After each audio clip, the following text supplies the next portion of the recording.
The The war war is coming home, and Putin's desperate manpower shortage is now forcing him to lock down Russia. You see, the Russian soldiers are collapsing on the front lines. But despite catastrophic losses, Putin is now cutting bonuses for new soldiers while demanding higher recruitment numbers from his commanders. This tells us that his bloodthirsty conquest is now becoming unaffordable. But this does not mean that he wants to stop. That's why, to find more bodies, Putin has turned entirely draconian. He has launched a secret mobilization, effectively locking down 2 million young Russian men and slowly closing the entire country. The plan is backfiring, though. Russians are furious, and they're calling his ban on NATO countries a new Iron Curtain because they know this ban is not about national security. It's about keeping them inside the country so the Kremlin can mobilize. This fear, anger, and betrayal are why Russians are now publicly speaking out against this new law, proving that Putin's war is now against his own people. Our story starts with laws Putin has passed over the last few months. Take a look at this newest one, where the Russian parliament is debating whether they should ban Russians from visiting NATO countries. Now, as you guys can guess, I'm a big fan of this law, but some Russians are not a fan. Here's one of the reactions. So friends, according to today's news, the State Duma is planning to consider a law that would prevent Russians from traveling to NATO countries. I'm just wondering how it will be implemented.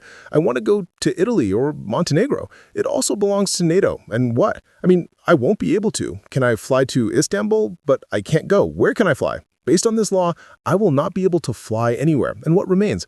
Buying a ticket here through the Arab Emirates because it's not a NATO country. And then from here to fly somewhere. You know, I recently wrote a post about bans on my Telegram channel. I was shocked that they start to forbid us everything. And now they will tell us where to go. Guys, where are we heading? What's going on? So let me get this straight.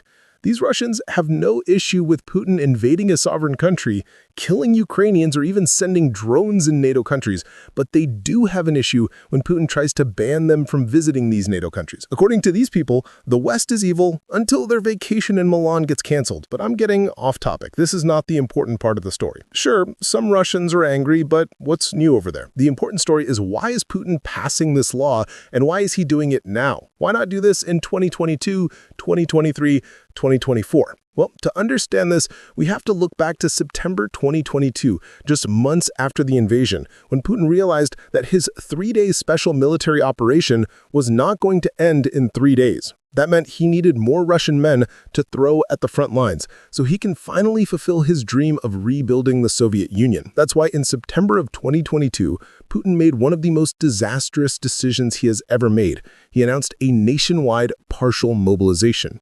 The goal was to draft 300,000 Russian men, but this resulted in chaos, panic, and one of the biggest human outflows Russia has ever seen. Within hours of that announcement, every single flight out of Russia was sold out. Men fled to Kazakhstan, Georgia, Finland, any country that would take them. By some estimates, nearly 1 million Russians left the country within a week of this announcement. On top of this, Russian streets were filled with protesters, especially in places like Dagestan, where even women confronted the police. Over 2,000 people were arrested, and some even set fire to draft officers just to show how crazy things got. In one case, a man literally shot an enlistment officer point blank. On top of this, and this is the crazy part, even some local politicians in major cities like Moscow and St. Petersburg were calling on Putin to resign. Now, that's something we never see in Russia, and that's something we don't see right now, with 1.1 million Russian casualties. So clearly, Russians don't like mobilization. But even on the economic front, this decision was disastrous. Millions of people who left were skilled workers and IT professionals that Russia's economy desperately needed, especially when Putin was already sending millions of men to fight Ukraine. Officially, unemployment figures hit record lows, not because things were going good, but because there were no men left to hire. In fact, at this time, the Russian central bank came out and publicly said that the workforce collapse could completely F the whole country. So because of all this, Putin realized one thing. Even though he got the men he needed, more soldiers, it told the public that the war was not under control, and that's something Putin does not want to do again. That's why after this whole episode, Russia shifted their strategy. They still needed men, but instead of mobilizing people against their will, they started paying people to come die for their country. We've already covered this in detail on the channel, and some of the Russian regions were getting insane. Someone who was in debt and damn near bankrupt could become a millionaire in rubles just overnight by signing a piece of paper with the defense ministry, basically by signing a contract. In fact, in some regions, the bonuses were as high as 2 million rubles. Now, this was a good solution, at least temporarily. It gave Putin what he wanted: more men. And it also did not create an internal problem that would threaten his power. But you see, this war is dragging on for a lot longer than Putin had hoped. He was hoping just 3 days. But the long war also means that the Russian casualty figures are just out of this world. In fact, The Economist recently published some interesting data. Every 117th Russian man has died in this invasion. That means Russia has lost around 1% of all men under 60, and in return for this, Putin has captured around 4% of Ukrainian territory this year. That doesn't mean Putin is going to slow down. He's ready to kill an infinite amount of people for the sake of his imperialist ambition. However, this year, his brilliant solution that he came up in 2022 was starting to slow down. In the second quarter of 2025, only 38,000 Russians signed a contract with the army, which is almost 3 times less than what the figure was just a year ago. In 2024, nearly 100,000 Russians had joined within that time frame. The reason for this drop is twofold. First of all, Russians are realizing that it's really freaking dangerous to go on the front lines.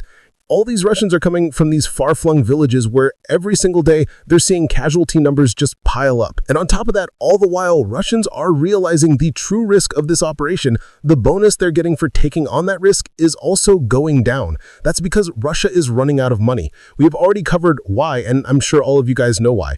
Ukrainian drones, aka Ukrainian sanctions, have destroyed roughly 38% of Russian refining capacity, and on top of that, the new US sanctions are truly hurting Russia's ability to export like they used to. That's why we're seeing Russian regions already cut down on the crazy high bonuses that they were offering. Just a few months ago, many regions that were just throwing money around stopped doing that. And on top of that, some regions actually started pulling back the money that they had already promised to the soldiers who are fighting on the front lines. This was definitely one of the most insane stories I've ever read. Russians at the front that joined the military in St. Petersburg are finding out that their big payment that convinced them to join this war is not coming. In fact, they have been canceled retroactively. The St. Petersburg Parliament passed a law August 26th that basically canceled any payment that their city had promised since August 1st. Which is insane. How can they go back and just cancel on the promise when people are fighting already? In my life, I have a pretty simple rule. You don't want to piss off people with guns, and it seems Putin may want to start following the same rule. Jokes aside though, instances like this show us truly how serious problems are that Russia is facing. They're not just cutting pay, they're clawing back pay. Now, of course, Putin still needs more men, so he had to get creative. This is where he turned to the secret mobilization. Just recently, the Russian State Duma passed a bill that changes how the Russian draft works. Before, there used to be 2 separate windows, one in fall and one in spring. Well, now there's just one big window that never closes, kind of like Buc-ee's in Texas. That's a horrible analogy, but we'll keep it in there. Now, according to this law, Russian government can basically conscript people anytime. And this is where I need to explain the difference between the Russian army and Russian conscripts. You know, technically speaking, conscripts in Russia are not allowed to be sent to the front lines in Ukraine. That's because, according to Russian law, these conscripts cannot leave the country unless there's a war. And according to Putin, this is not a war. This is just a special military operation. Now, remember this law because we'll come back to this in just a second. But even now, it doesn't seem like these conscript officers, or whatever they're called, are actually following the law. A lot of these conscripts, who are still kids, by the way, they're 18 and 19, they're teenagers, a lot of them, are basically being forced into signing a contract with the Russian military once they are near their conscription period. This way, Putin can frame this as, hey, all these soldiers, they voluntarily signed a contract, when in reality, they're literally being forced into signing a contract, and sometimes if they refuse to sign, they're being tortured to make sure they don't refuse anymore. And according to some interviews that Russian media has conducted on the front lines, some of the soldiers who were fighting there said they didn't even sign a contract. They were just shipped off without even knowing where they were going. And then they have their commanders on the front lines literally yelling at them, telling them, hey, go on this assault and go fight. Just listen. This sounds like a fake story, but it's actually true. Commands, if you refuse to do your tasks, I swear on my mother's life, I swear on my children's lives, I'll personally shoot you. Every one of you. I'll report you as missing, and then I'll shoot every one of you. I don't give up. I have permission. You all, this whole batch, are fucking scum. Except for that person over there. There he is. You are all scum. Now prove to me that you are men. Now, I'm asking each one of you. And I do want to remind people, again, that these soldiers are kids. They're 18, 19.